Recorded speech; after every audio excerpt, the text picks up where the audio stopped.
সারা পৃথিবীতে এক কালচার চলতেছে, মুসলমানরা শেষ হয়ে যাক, অসুবিধা নেই। আফগানিস্তানে 20 বছরে কয়েক লাখ মানুষ হত্যা করেছে,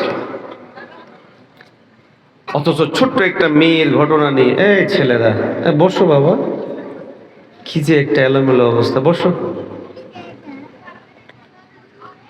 20 বছর পর্যন্ত এমন কোনো অন্যায় নাই যে অন্যায় চালানো হয়নি, এমন কোনো অপরাধ নাই যে অপরাধ করা হয়নি, অথচ একটা ছোট্ট মেয়ে, তাও তাকে দিয়ে নাটক সাজাইছে। নাটক, সে পড়তে যাইতো তো যাওয়ার সময় কারা নাকি তাকে ক্লাসিন কোপ দিয়ে ফায়ার করেছে, এখানে সে আহত হয়েছে। আচ্ছা, ক্লাসিন কোপ দিয়ে কাউকে মারলে সে বাঁচবে? কথা বলে না, বাঁচবে? তো মেয়েটাকে দিয়ে নাটক সাজাইয়া সারা দুনিয়ার সামনে প্রকাশ করতেছে যে মুসলিমরা কেমন, দেখো মেয়েদেরকে পড়তে দেয় না, মেয়েদেরকে এই করতে দেয় না, সেই করতে দেয় না। এরকম ডাহা মিথ্যা কথা ইসলাম ও মুসলমানদের বিরুদ্ধে আছে না নাই? আমাদের সজাগ হওয়া জরুরি। দেখেন, আমাদের বিরোধী যারা, তাদের মূল হাতিয়ারই হলো মিথ্যা, অস্ত্রই হলো মিথ্যা। দেখেন না আজকে ভারত কি কি সব ছড়াইতেছে। বাংলাদেশে কোনো হিন্দু আর বাঁচবে না, সব হিন্দুকে মেরে ফেলবে।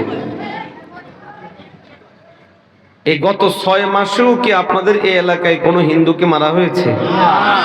কোনো বাড়িতে আগুন দিয়েছেন? দেন নাই তো? মাশাআল্লাহ।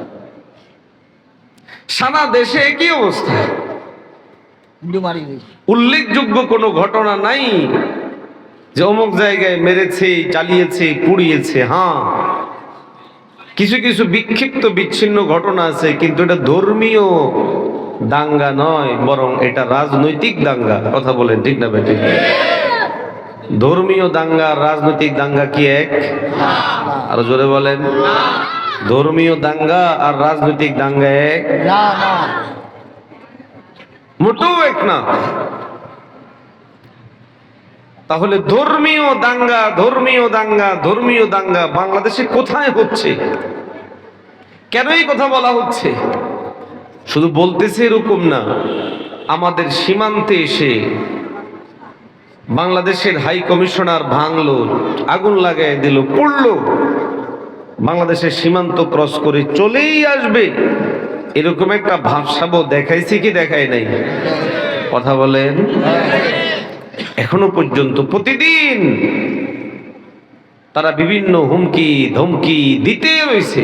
টার্গেট আমাদের মনোবল দুর্বল করা। ছোট্ট দেশ তো, এই জন্য আমাদেরকে ভয় দেখায়া দেখায়া চাইতেছে ধান্দা করার জন্য। কারণ 24-এর 5ই আগস্টের পরে ওদের ধান্দাপাতি সব বন্ধ হয়ে গেছে।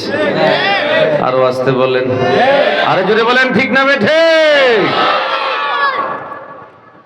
ধান্দাপাতি বন্ধ হয়ে যাওয়ার কারণে এবার অপপ্রচারে নেমেছে আমাদের বিরুদ্ধে। বাংলাদেশে হিন্দুদেরকে মেরে ফেলতেছে, বাংলাদেশের হিন্দুরা সিঁদুর নিয়ে বের হতে পারে না, বাংলাদেশের হিন্দুরা মন্দিরে যাইতে পারে না, বাংলাদেশের হিন্দুরা কিচ্ছু করতে পারে না। তো বললাম যে বাংলাদেশে এসে হিন্দু ভাইদেরকে জিজ্ঞাসা করো, তারাই বলবে তাদের অবস্থা কি। তারা বলতে বাধ্য যে আমরা ভালো আছি। কথা বলে ঠিক না বেঠিক? ইতিমধ্যে মিডিয়ায় এসেছেও, হিন্দু মহাজোট নেতারা এবং হিন্দুদের বিভিন্ন দায়িত্বশীলেরা বারবার বলছেন, এবং বিভিন্ন ইউনিভার্সিটি থেকে তারা মিছিল সহ বের হয়ে একথা জানান দিয়েছেন যে বাংলাদেশের বিরুদ্ধে যা ছড়ানো হচ্ছে এগুলো মিথ্যা, ডাহা মিথ্যা, চূড়ান্ত মিথ্যা, এগুলোর সাথে সত্যের কোনো সম্পর্ক নাই। তো শত্রুদের মূল হাতিয়ার অপপ্রচার, মিথ্যাচার, প্রোপাগান্ডা। তাদের এই প্রোপাগান্ডা মোকাবেলায় আমাদের কিছু দায়িত্ব আছে না নাই?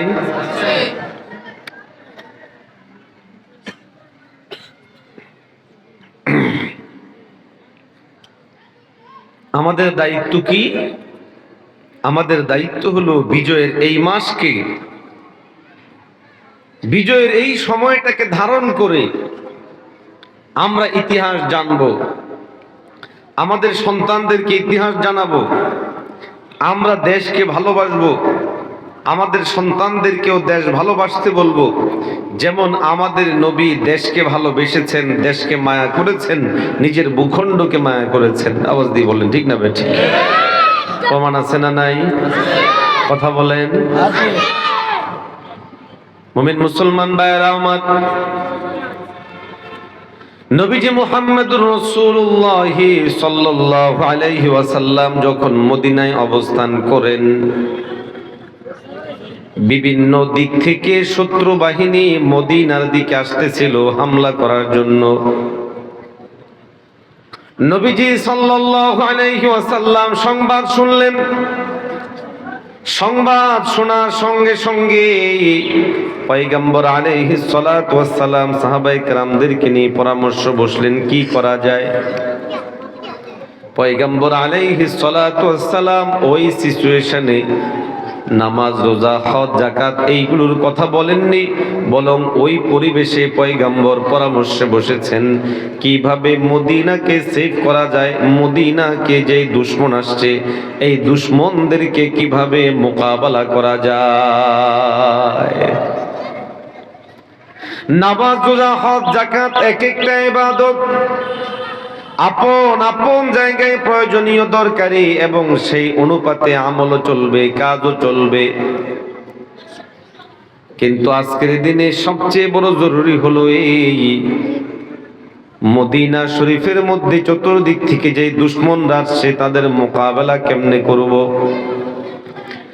নবীজি মুহাম্মদুর রাসূলুল্লাহ সাল্লাল্লাহু আলাইহি ওয়াসাল্লাম তা সাহাবায়ে কেরামদেরকে নিয়ে পরামর্শ বসলে পয়গম্বরের সাহাবীরা এক একজন এক এক পরামর্শ দেন।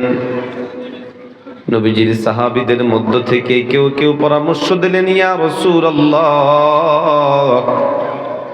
আমরা এই মদিনাকে সেভ করার জন্য চতুর্দিকে আমরা গর্ত খনন করব। যেই দিক থেকে শত্রুরা আসবে ওই দিকটাকে গর্ত খনন করে দিব, এতে করে তাদের যানবাহন গুলো আর আমাদের মদিনায় ঢুকতে পারবে না, তারাও ঢুকতে পারবে না, আক্রমণও করতে পারবে না। নবীজি সাল্লাল্লাহু আলাইহি ওয়াসাল্লামের কাছে এই বিষয়টা অত্যন্ত পছন্দনীয় মনে হলো। নবীজি সাল্লাল্লাহু আলাইহি ওয়াসাল্লাম তখন সাহাবায়ে কেরামদেরকে নিয়ে ময়দানে নামলেন, গর্ত খনন করতে লাগলেন। ইতিহাস আপনার আমার সবার জানা, গর্ত খনন করতে গিয়ে খাবার দাবার না থাকার কারণে, ক্লান্তির কারণে সাহাবায়ে কেরাম পেটের মধ্যে পাথর বেঁধেছেন। সহ্য করতে না পেরে কাপড় উঠিয়ে নবীজিকে দেখিয়েছেন, ইয়া রাসূলুল্লাহ, ইয়া হাবিবাল্লাহ, ক্ষুধার যাতনায় আর সহ্য করতে পারছি না, কি করব বলেন। নবীজি ভিন্ন কোনো জবাব না দিয়ে নিজের কাপড় উঠায়া দেখালেন। সাহাবায়ে কেরামগণ একটি করে পাথর বেঁধে রেখেছে। আমাদের নবী তার পেটের মধ্যে দুইটা পাথর বেঁধে রেখেছেন। আল্লাহু আকবার বলেন। আল্লাহ। মুসলমান ভাইরা আমার, আমি যেই ভূখণ্ডে থাকি, যেই ভূখণ্ডে অবস্থান করি, এটাকে ভালোবাসা নবীজির আমালান সুন্নাহ।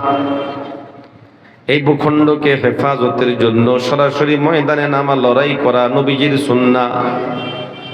আজকে আমরা বিজয় বিজয় তো বলি ঠিকই, দেশপ্রেম দেশপ্রেম তো বলি ঠিকই, কিন্তু আমাদের অন্তরের মধ্যে দেশপ্রেমের ছিটা ফোঁটা পর্যন্ত নাই। ঠিক না বেটে? এই রে বাবা, এই ছেলে, কি বিরক্তিকর তোমার আচরণ, এদিকে যাও।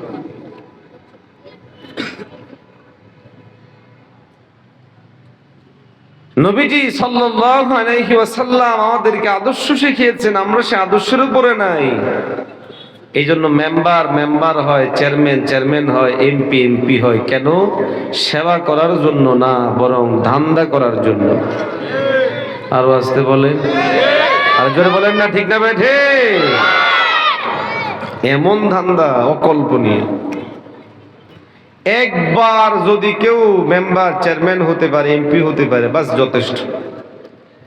এই পরিমাণ অবৈধ উপার্জন, এই পরিমাণ রাষ্ট্রের সম্পদ মারার ঘটনা ঘটে, যেটা অকল্পনীয়, ভাবতেও পারা যায় না।